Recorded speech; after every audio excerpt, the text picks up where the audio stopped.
الحمد للہ رب العالمین والصلاة والسلام علی سید المرسلین وعلی آلہ وصحبہ اجمعین، اما بعد۔ اللہ تبارک و تعالیٰ کی توحید اور نبی کریم صلی اللہ علیہ وسلم کی سنت سے محبت رکھنے والے میرے قابل قدر بھائیوں، دوستوں، ساتھیوں، عزیزوں اور بزرگوں، قرآن پاک کی تفسیر کا یہ سلسلہ دروس کا جو جاری ہے، سورہ بقرہ کی تفسیر سے متعلق یا سورہ بقرہ کے معانی کو سمجھنے کے لیے ان دروس کا اہتمام کیا گیا ہے، اور پچھلے ہفتے آیت نمبر 8 اور آیت نمبر 9 سورہ بقرہ کی آیت 8 اور 9 پر گفتگو ہوئی تھی۔ آج انشاءاللہ آیت نمبر 10 اور آیت نمبر 11 سے متعلق بات ہوگی۔ آیت نمبر 8 اور 9 میں، سورہ بقرہ کی آیت نمبر 8 اور 9 سے انسانوں کی تیسری قسم، جسے منافق سے تعبیر کیا گیا ہے کہ جن کا موقف واضح نہیں ہے کہ وہ کس راستے پر ہیں، جو حیران ہیں کہ کون سا راستہ اختیار کریں، ان کے بارے میں بتایا گیا ہے۔ اللہ تعالیٰ نے فرمایا کہ کچھ لوگ ایسے ہیں جو اپنی زبان سے کہتے ہیں کہ ہم اللہ پر ایمان لائے، آخرت کے دن پر ایمان لائے، حالانکہ وہ دل سے ایمان والے نہیں ہیں، وہ اللہ کو دھوکہ دے رہے ہیں اور ایمان والوں کو دھوکہ دے رہے ہیں، حالانکہ حقیقت یہ ہے کہ وہ صرف اپنے آپ کو دھوکہ دے رہے ہیں اور انہیں اس کا شعور بھی نہیں ہے۔ یہ پچھلی دو آیتیں تھیں، اور آج جس آیت کے معنی پر گفتگو ہوگی وہ 10 نمبر کی آیت ہے۔ اللہ تعالیٰ نے فرمایا فی قلوبہم مرض فزادہم اللہ مرضا ولہم عذاب علیم بما کانوا یکذبون۔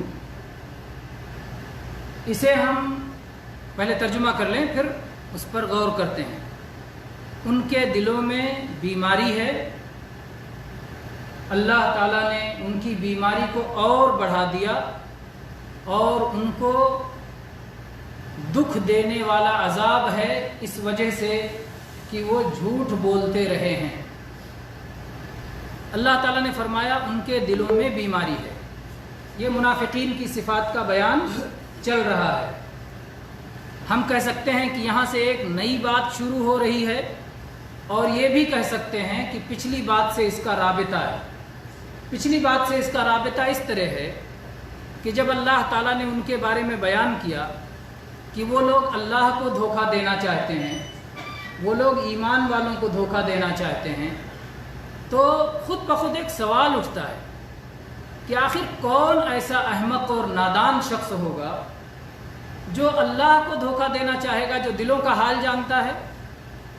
تو کیوں ایسا کوئی سوچ رہا ہے؟ کوئی ایسا کیسے کر سکتا ہے جو اللہ کو دھوکہ دینا چاہے، اپنے مالک کو، اپنے پیدا کرنے والے کو دھوکہ دینا چاہے؟ یہ کیسے ہو سکتا ہے؟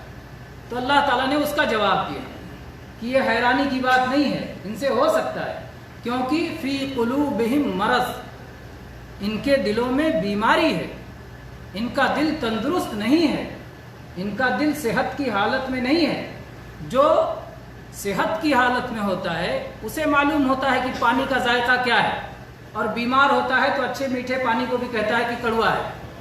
تو وہ ان کا دل اپنی صحت پر نہیں ہے، بلکہ ان کا دل بیمار ہے۔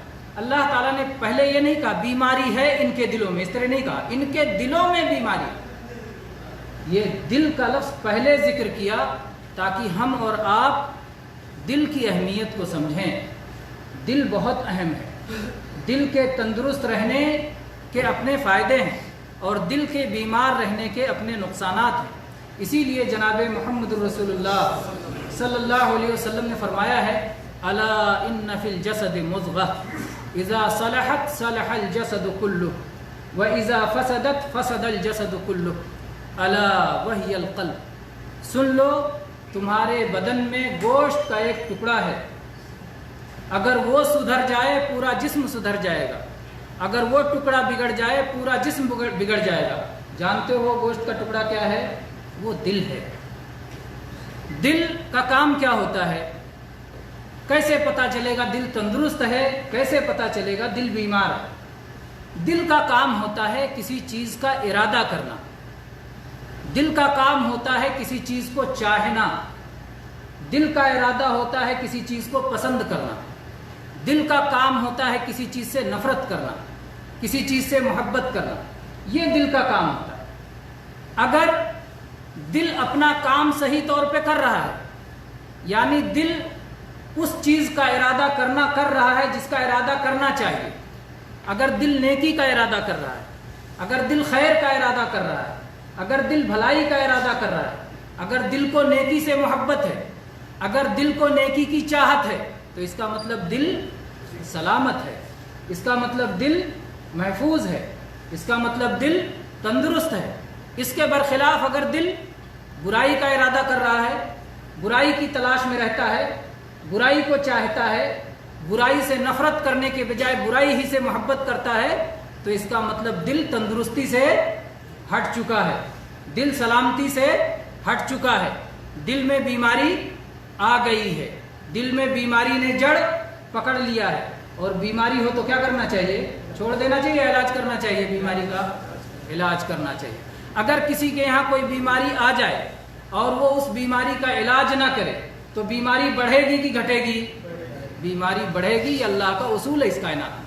اللہ نے فرمایا فزادہم اللہ مرضا، اللہ نے ان کی بیماری کو بڑھا دیا، اس لیے کہ انہیں اپنی بیماری کے علاج کی بھی فکر نہیں ہے، ان کے دل میں بیماری ہے، اور ایسی بیماری ہے جس کے بارے میں اللہ نے جملہ فعلیہ نہیں استعمال کیا، جملہ اسمیہ استعمال کیا۔ تھوڑا سا علمی مسئلہ ہے لیکن بہت آسان ہے سمجھنا، اس لیے میں کہہ رہا ہوں جملہ فعلیہ میں کوئی زمانہ ہوتا ہے، جیسے کہا جائے کہ بیماری آ گئی، بیماری آتی ہے، بیماری آ جائے گی، کوئی زمانہ بتایا گیا پچھلا، آئندہ یا حال کا۔ لیکن یہ کہا گیا بیماری ہے، تو اس میں کہتے ہیں یہ اس بات اور تمکن، یعنی پوری طرح سے بیماری تھی ہے رہے گی، سارے زمانے اس میں موجود ہیں، اور یہ ثبات اور جڑ پکڑ لینے کو بیان کر رہا ہے۔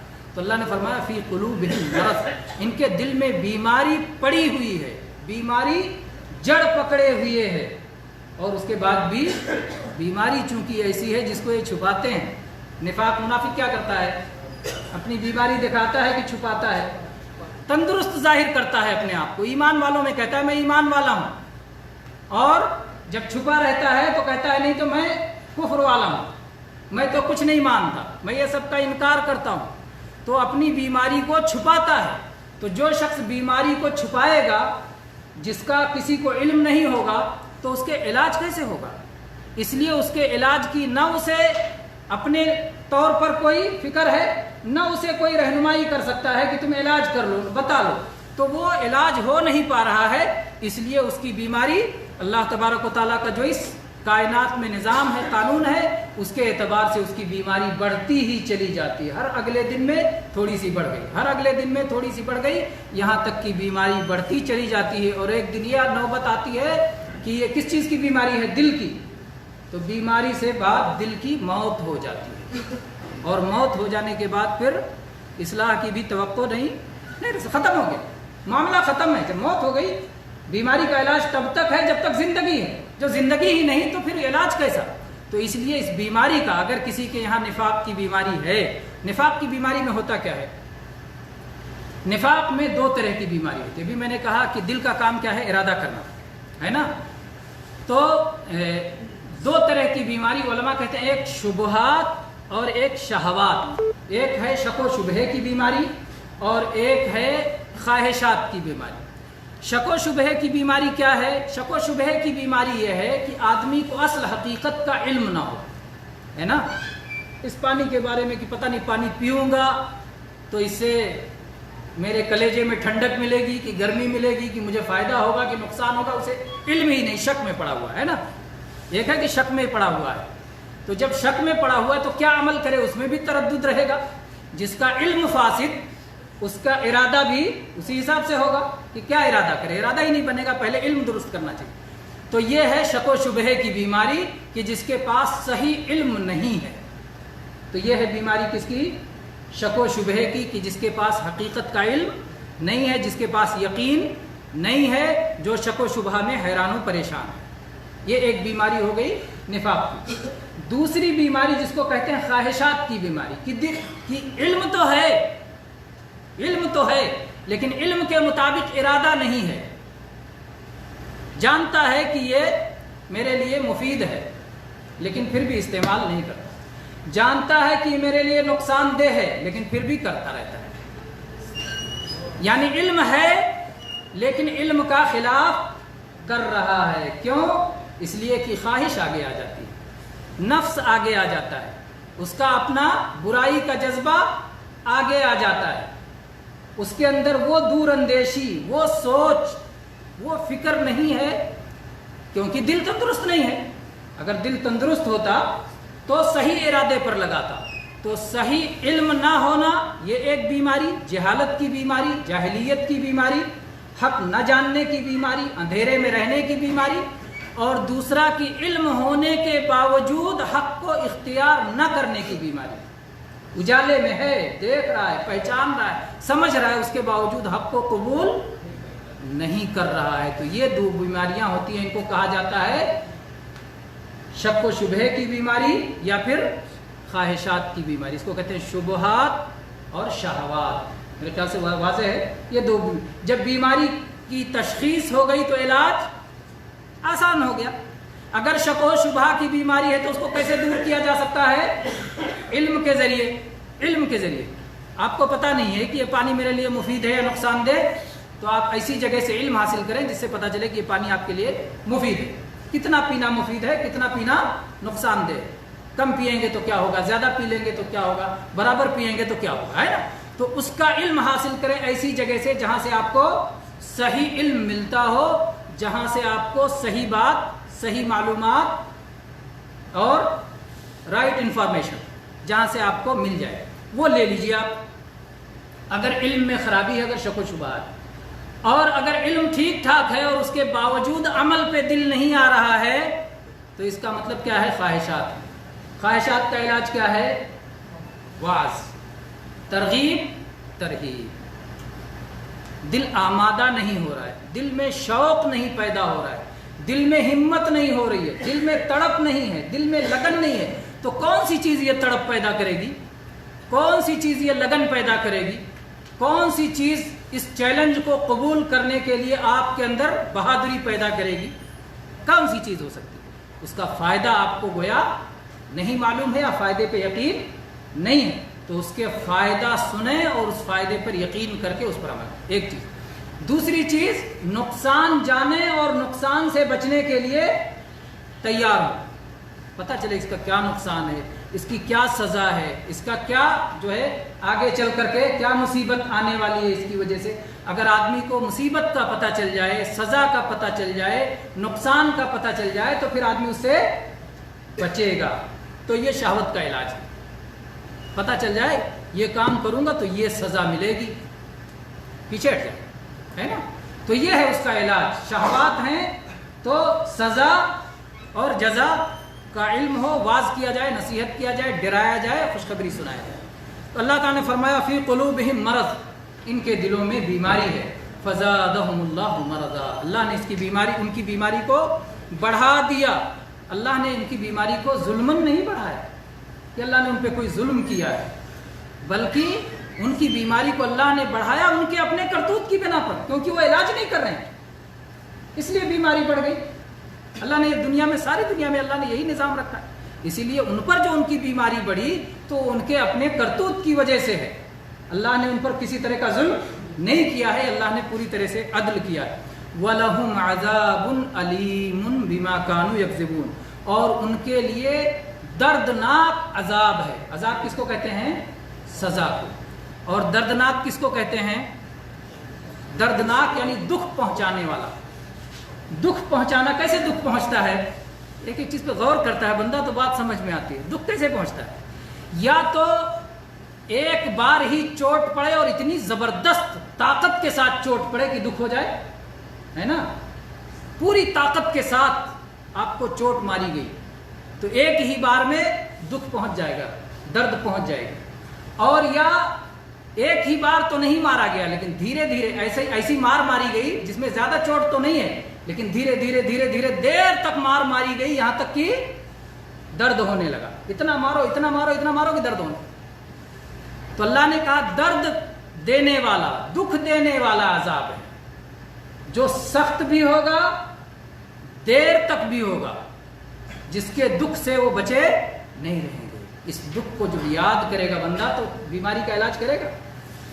دکھ یاد کرے کہ بڑا دکھ ملنے والا ہے، سخت دکھ ملنے والا ہے، بہت زیادہ دکھ ملنے والا ہے، بہت زیادہ مصیبت آنے والی، بہت زیادہ تکلیف آنے والی.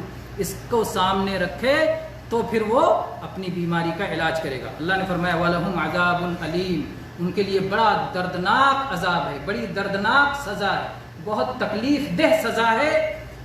بِمَا كَانُوا يَكْذِبُونَ، اس وجہ سے جو وہ جھوٹ بولتے رہے. اس سے معلوم ہوتا ہے اللہ سزا دیتا ہے تو بلا وجہ نہیں دیتا، اللہ نے وجہ بتا دیا کہ جھوٹ بولتے ہیں.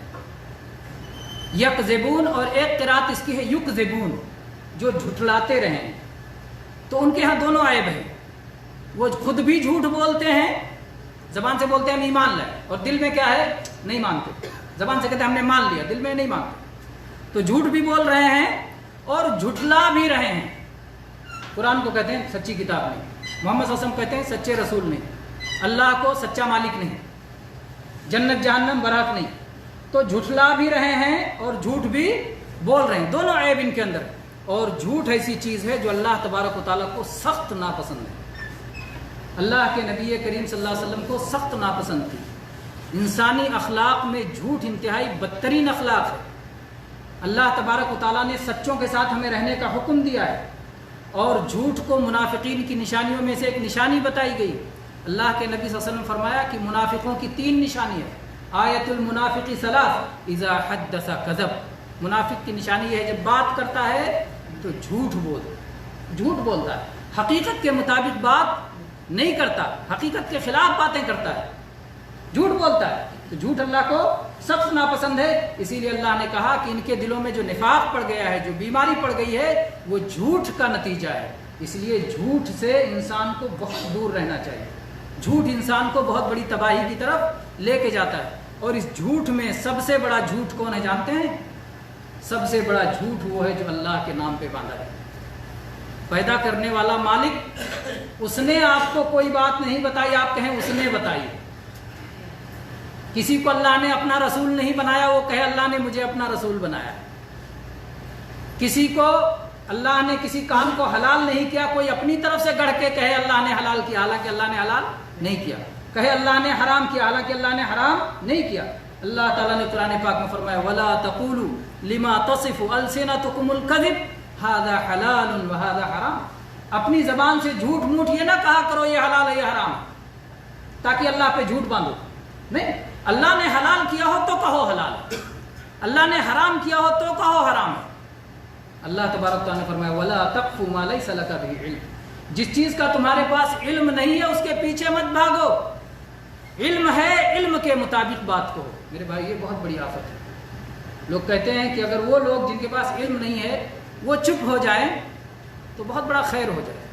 بہت سارے لوگ نہیں جانتے لیکن کہتے ہیں ارے یہ کام نیک ہے، یہ کام برا ہے، یہ کام ایسا ہے، کام ایسا، من مانی طریقے سے، حالانکہ انہیں علم نہیں ہے. کس طرح سے وہ کیوں اپنے اوپر یہ بوجھ وہ ڈال رہے ہیں؟ کل اللہ تبارک و تعالیٰ پوچھے گا تو کیا جواب دیں گے؟ بہت سارے لوگ کہتے ہیں میرے جھوٹ بولنے سے اگر کسی کا فائدہ ہو جائے تو میں جھوٹ بول دوں گا. اعوذ باللہ اعوذ باللہ. یہ اللہ نے آپ کے جو اپنے آپ کو جہنم سے بچاؤ. قوا انفسکم واہلیکم نارا. اپنے آپ کو، اپنے بچوں کو سب سے پہلے آگ سے بچاؤ. کہتے ہو مجھے جہنم میں جلنے دو، دوسرے کو جنت میں جانے کے لیے اپنے آپ کو جہنم میں ڈال دو. یہ صحیح ہے؟ نہیں، اپنے آپ کو پہلے جہنم سے بچاؤ پھر دوسرے بچیں گے. خود جہنم میں جاؤ اور دوسرے کو نہیں، تم ادھر نہ جاؤ تم ادھر جاؤ تو کوئی جانے گا؟ آپ ایک راستے پہ رہیں گے تو دوسرا آپ ہی کے راستے پہ چلے گا نا. تو جب قائد جھوٹ بولے گا، جب تبلیغ کرنے والا، دعوت دینے والا سچائی کی طرف بلانے والا جب وہ جھوٹ بولے گا تو اس کے پیچھے جو لوگ چلیں گے وہ لوگ بھی کیا سچ بولیں گے؟ وہ انہی کو اپنا اسوہ بنائیں گے، اپنا نمونہ بنائیں گے، انہی کے پیچھے وہ بھی جھوٹ بولیں گے۔ وہ ایک جھوٹ بولے گا بات کرنے والا تو پیچھے والے 4 جھوٹ بولیں گے۔ تو یہ بہت بڑا گناہ ہے، یہ نفاق کا سبب ہے، یہ خرابی کا اور فساد کا باعث ہے، یہ اصلاح کا ذریعہ نہیں ہے۔ اللہ تبارک و تعالیٰ جو ہے اس میں سخت طور پر اللہ تعالیٰ کو یہ بات سخت ناگوار ہے۔ تو یہ ہوا، اللہ تعالیٰ نے فرمایا فی قلوبہم مرض فزادہم اللہ مرضا، ان کے دلوں میں بیماری ہے، اللہ نے ان کی بیماری کو بڑھا دیا اور ان کے لیے دردناک سزا ہے اس وجہ سے جو وہ جھوٹ بولا کرتے ہیں، جھٹلایا کرتے ہیں۔ آگے چلتے ہیں، اس کے بعد اللہ تعالیٰ نے فرمایا وَإِذَا قِيلَ لَهُمْ لَا تُفْسِدُوا فِي الْأَرْضِ، اور جب ان سے کہا جاتا ہے کہ زمین میں فساد نہ پھیلاؤ، قالوا، تو وہ کہتے ہیں انما نحن مصلحون، ہم تو ہمیشہ سدھار کرنے والے ہیں، ہم تو ہمیشہ اصلاح کرنے والے ہیں، ہم تو ہمیشہ اصلاح کرتے ہیں۔ الا انہم هم المفسدون ولکن لا یشعرون، خبردار سن لو، یقیناً بلا شک و شبہ یہی لوگ فسادی ہیں اور انہیں اس کا شعور تک نہیں ہے، احساس تک نہیں ہے۔ ان آیات میں اللہ تعالیٰ نے فرمایا وَإِذَا قِيلَ لَهُمْ، اور جب ان سے کہا جاتا ہے، اللہ نے نہیں بتایا کون کہتا ہے، جس کی بیماری چھپی ہوئی ہو اور جو چھپ کر فساد کر رہا ہو اسے کون کہے گا؟ اچانک جس کو نظر آ جائے، ہو سکتا ہے ان کے ساتھ میں کوئی رہتا ہو سکتا ہے ان کا کوئی مخلص ہو سکتا ہے ان کا کوئی رشتہ دار ہو سکتا ہے ان کا کوئی بھائی ہو جو ان کے عیب پہ پردہ بھی ڈالنا چاہتا ہے اور ان کی اصلاح بھی چاہتا ہے، چپکے سے مل سے ان سے کہتا ہے ارے بھائی تم فساد کا کام نہ کرو، بگاڑ کا کام نہ کرو، خرابی نہ پھیلاؤ، تو کیا کہتے ہیں نہیں ہم تو ہمیشہ اصلاح میں رہتے ہیں، مانتا بھی نہیں بات کو، وہ آدمی ہمدرد ہے، وہ آدمی خیر خواہ ہے، خاموشی سے کہہ رہا ہے، اپنا نام بھی ظاہر نہیں کرنا چاہتا ہے اور آپ کو ایسی جگہ پہنچانا بھی نہیں چاہتا ہے جہاں آپ کے فساد کی آپ کو سزا مل جائے، وہ صرف کہتا ہے لا تفسدوا فی الارض، زمین میں فساد نہ پھیلاؤ۔ اس کے بعد تو ان کا جواب یہ ہوتا ہے ہم سدھار کریں۔ تو اللہ تعالیٰ نے فرمایا وَإِذَا قِيلَ لَهُمْ، جب ان سے کہا جاتا ہے لا تفسدوا فی الارض، زمین میں فساد نہ پھیلاؤ۔ فساد جانتے ہیں کس کو کہتے ہیں؟ خرابی کو۔ خرابی کس چیز کا الٹا ہے؟ خوبی کا الٹا ہے خرابی، خوبی خرابی جو ہے سدھار بگاڑ۔ کوئی چیز بگڑتی کب ہے؟ پہلے بنی رہتی ہے پھر بگڑتی ہے نا۔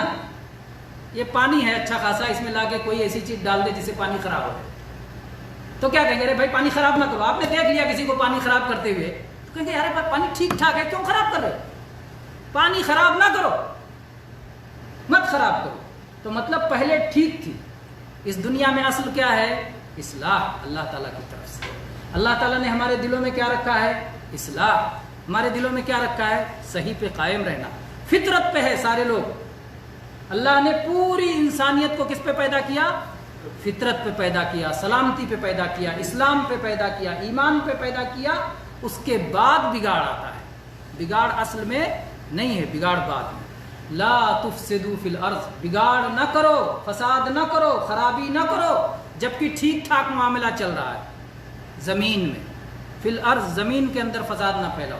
اس کا دونوں معنی ہو سکتا ہے، ایک زمین والوں میں فساد نہ پھیلاؤ اور ایک زمین کے اندر فساد نہ پھیلاؤ۔ دیکھیے میرے بھائی، اس دنیا میں جب بھی خیر باقی رہے گا، جب اللہ راضی رہے گا، اللہ کی بات مانی جائے گی، اللہ کے بندے اللہ کے حکم پہ چلیں گے تو اس زمین میں خیر اور بھلائی باقی رہے گی۔ زمین کی اصلاح ہوگی اللہ کی اطاعت کر کے، اللہ کے حکموں کو مان کر، اور زمین میں فساد ہوگا اللہ اور اللہ کے رسول کی نافرمانی کی وجہ سے۔ کیسے کیسے فساد ہوگا؟ جب لوگ نافرمانی کریں گے اللہ کی تو اللہ تعالیٰ بارش روک دے گا، اور جب بارش روک دے گا تو قحط ہو جائے گا، غلے پودے نہیں اگیں گے، درختوں میں پھل نہیں آئے گا، جانور کیا چارہ چریں گے، انسان کیا دانہ کھائے گا، کون سا پھل کھاؤ گے؟ قحط آئے گا، یا طوفان سے اللہ برباد کر دے گا، یا اوپر سے اللہ تعالیٰ اولے برسا دے گا، یا اللہ تعالیٰ کوئی اور عذاب بھیج دے گا، کیونکہ ساری کائنات تو اللہ کے ہاتھ میں۔ تو فساد ہے اللہ کی نافرمانی کرنا، اللہ کے حکموں کو نہ ماننا، رسول اللہ صلی اللہ علیہ وسلم کے حکموں پہ نہ چلنا، توحید کو چھوڑ دینا، ایک مالک کی عبادت چھوڑ کر کے بہت سارے لوگوں کی عبادت میں لگ جانا، شرک میں لگ جانا، یہ زمین میں فساد ہے۔ لا تفسدوا فی الارض، زمین میں فساد نہ پھیلاؤ شرک کے ذریعے سے، زمین میں فساد نہ پھیلاؤ نبی کے راستے کو چھوڑ کر کے، خرافات کے ذریعے سے، توہمات کے ذریعے سے، بدعات کے ذریعے سے، منمانی کے ذریعے سے، خواہشات کے ذریعے سے فساد نہ پھیلاؤ، زمین میں فساد نہ پھیلاؤ۔ دوسرا معنی زمین والوں میں فساد نہ پھیلاؤ۔ زمین والوں میں فساد کیسے ہوتا ہے؟ جب منافق کے دل میں بیماری ہوتی ہے اور اس کا اسٹینڈ کلیئر نہیں ہوتا، اس کا موقف واضح نہیں ہوتا، وہ ان سے جا کے کہتا ہے میں تمہارے ساتھ ہوں، ان سے جا کے کہتا ہے میں تمہارے ساتھ ہوں، ایمان والوں کے بیچ میں رہتا ہے، ایمان والے اسے اپنا دشمن نہیں سمجھتے ہیں، اسے اپنا دوست سمجھتے ہیں، اور اپنے راز کی بات اور اپنی دل کی بات اسے بتاتے ہیں، اور اس کے بعد وہ یہ راز کی باتیں فاش کرتا ہے، وہ جا کے ادھر ادھر لگائی بجائی کرتا ہے، لوگوں میں لڑائی پیدا کرتا ہے، لڑائی کے سامان پیدا کرتا ہے، آگ لگاتا ہے، تو اس سے لوگوں میں بھی فساد پیدا ہوتا ہے، دلوں میں بھی خرابیاں پیدا ہوتی ہیں، تو دلوں میں بھی بغض و عداوت پیدا ہوتا ہے، نفرت پیدا ہوتا ہے، کینے کپٹ پیدا ہوتے ہیں۔ اسی لیے اللہ تعالیٰ نے منافقین کے بارے میں فرمایا ہم العدو فاحذرہم، یہی تو اصلی دشمن ہیں، ان سے چوکن نہ رہو، جو منہ سے کہتے ہیں کہ ہم ایمان والے ہیں حالانکہ دل میں ایمان والے نہیں ہیں۔ تو ایسے لوگ جو کھلم کھلا کہتے ہیں کہ ہم ایمان والے نہیں ہیں، ان سے بڑے دشمن ہیں۔ ایمان والے کہتے ہیں لیکن ایمان والوں کو ہر طرح سے نقصان پہنچاتے ہیں۔ اس کی نمونے آپ دیکھ سکتے ہیں، اس دنیا میں چلتی پھرتی دنیا میں، خبروں میں آپ دیکھ سکتے ہیں کیسے لوگ ہیں جو اپنے آپ کو ایمان والا کہتے ہیں اور اس کے بعد پھر مسلمانوں کو اور کلمہ پڑھنے والوں کو اور سچے جو ہے اللہ کی کتاب اور نبی صلی اللہ علیہ وسلم کی سنت پہ چلنے والوں کو کیسے کیسے تکلیف پہنچانے کے لیے، ان کو برباد کرنے کے لیے، ان کو پستی میں ڈھکیلنے کے لیے، ان کو ہر طرح کی آفت و مصیبت میں ڈالنے کے لیے کیا کیا کرتے ہیں۔ تو یہ سب سے بڑے دشمن، ان کی دشمنی ہمیں سمجھنا چاہیے تاکہ ان سے ہم چوکنے رہیں۔ تو اللہ تبارک و تعالیٰ نے فرمایا جب ان سے کہا جاتا ہے کہ زمین میں فساد نہ پھیلاؤ، تو اتنے نادان اور احمق ہیں کہ ان کو یہ بات سمجھ میں نہیں آتی، کہتے ہیں نہیں ہم تو سدھار کرتے ہیں، انما نحن مصلحون، ہم تو اصلاح کرنے والے، ہم تو سدھار کرنے والے، ہم تم ان کو ہم سب کو چاہتے ہیں سب مل کے رہو، توحید و شرک سب کو ملا کے رکھنا چاہتے ہیں، سب کہتے ہیں سب مل جل کے رہو، ہم تو یہ چاہتے ہیں۔ تو میل جول کے نام پہ، سدھار کے نام پہ وہ حرکت کر رہے ہیں جو سدھار نہیں ہے بلکہ فساد ہے۔ اور اچھا ہوا کہ انہوں نے یہ نہیں کہا کہ ہم ہی اصلاح والے ہیں، ایک تو ہوتا ہے ہم المصلحون یعنی وہی اصلاح والے ہیں، اور ایک ہوتا ہے ہم مصلحون وہ اصلاح والے ہیں۔ تو اچھا ہوا یہ نہیں کہا کہ صرف ہم ہی اصلاح والے ہیں، یہ کہا کہ ہم اصلاح والے ہیں، یعنی دوسرے بھی اصلاح والے ہو سکتے ہیں، انکار نہیں کیا۔ لیکن اللہ تعالیٰ نے اس کا جواب کیا دیا، کہا تم اصلاح والے کیا ہو، صرف تم ہی فسادی ہو، تمہارے علاوہ اور کوئی فسادی نہیں ہے۔ اللہ نے فرمایا الا انہم ہم المفسدون، الا یہ حرف تاکید، خبردار، انہم یقیناً یہی لوگ، ہم یہی لوگ، المفسدون فساد مچانے والے۔ اس سے بڑی کوئی تاکید ہو سکتی ہے؟ ایک دو تین تاکید کے ذریعے اللہ تعالیٰ کہہ رہا ہے ال بھی داخل کر کے کہ حصر کر دیا کہ ان کے علاوہ اور کوئی فسادی ہے ہی نہیں۔ یہ نادان سمجھتے ہیں کہ یہ اصلاح کر رہے ہیں، یہ اصلاح نہیں کر رہے ہیں، یہی تو فساد کر رہے ہیں۔ سارے فساد کی جڑ یہی لوگ ہیں جو کلیئر نہ ایمان پہ آتے ہیں اور نہ صاف صاف کفر پہ رہتے ہیں۔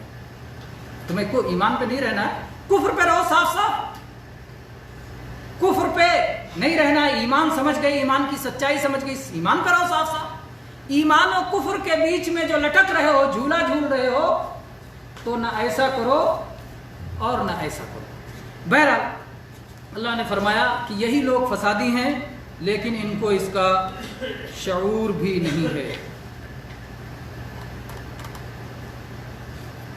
بہرحال یہاں یہ بات ہمارے جاننے کی ہے کہ انسان کے لیے یہ بہت بڑی مصیبت کی چیز ہے کہ انسان کسی برے عمل میں مبتلا ہو اور اسی کو اچھا سمجھ رہا ہو۔ یہ بہت بڑی آفت ہے انسان کے لیے، اس کا برا عمل اسے خوشنما بنا کے پیش کر دیا جائے۔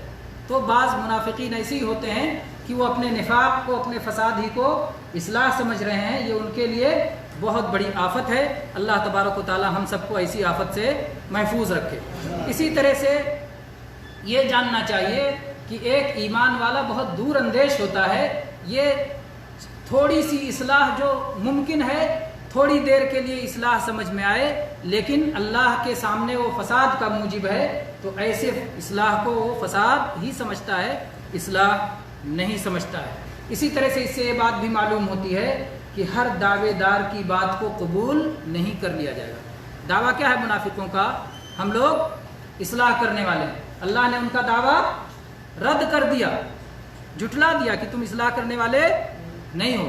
تو ہر آدمی جو دعویٰ کر دے صرف دعوے کی بنیاد پر اس کی بات کو قبول نہیں کر لیا جائے گا، بلکہ دعویٰ دلیل کے مطابق ہو تبھی اس دعویٰ کو قبول کیا جائے گا. اور آپ دیکھیں اللہ نے کتنی سختی کے ساتھ ان کے دعوے کو رد کیا. کئی مؤکدات کے ذریعے اللہ نے رد کیا کہ یہ اصلاح کرنے والے ہرگز نہیں ہیں. تو بہرحال یہ منافقین کی فضیحت جو ہے ہو رہی ہے.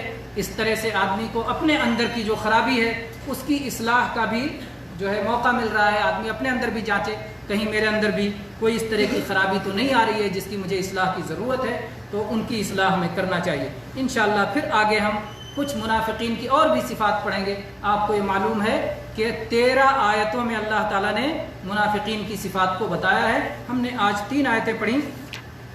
اب آگے انشاءاللہ ہم آیت نمبر 13 اس کے بعد پڑھیں گے کہ جب ان سے کہا جاتا ہے کہ صحابہ کی طرح تم بھی ایمان لے آؤ تو ان کا جواب کیا ہوتا ہے. انشاءاللہ ہم یہ اگلے درس میں پڑھیں گے. تو آج ہم نے پڑھا اللہ تعالیٰ نے فرمایا کہ منافقین کے دلوں میں بیماری ہے. اللہ نے ان کی بیماری کو اور بڑھا دیا اور ان کے جھوٹ کی وجہ سے ان کے لیے دردناک عذاب ہے. اور جب ان سے کہا جاتا ہے کہ زمین میں فساد نہ پھیلاؤ تو وہ کہتے ہیں نہیں ہم تو اصلاح کرنے والے ہیں. خبردار یہی تو فساد مچانے والے ہیں لیکن انہیں ان کا شعور تک نہیں ہے. ھذا والحمد للہ رب العالمین وصلی اللہ علی نبینا وسلم. یہ ہمارے پروگرام